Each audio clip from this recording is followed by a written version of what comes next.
Ooh, yummy, so tasty. Healthy food for you and me. Ooh, it's so tasty.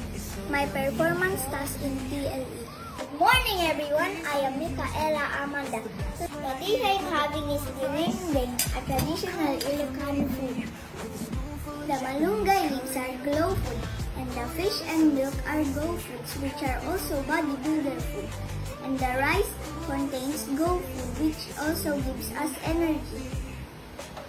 Spinach, apple, mix them all together. Kale powder, spirulina, chloro, whey. Chug it down like a yak, bottoms up. Used to never taco, now I'm packing lunches up. Damn. The dinengdeng is rich in vitamin A, C, and E, which also boosts up immunity, bone, and muscle development.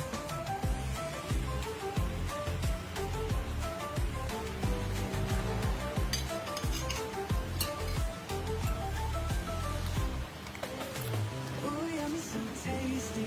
Healthy food for you and me. Ooh, it's so tasty. So yummy and healthy. Ooh, yummy, so tasty. Healthy food for you and me.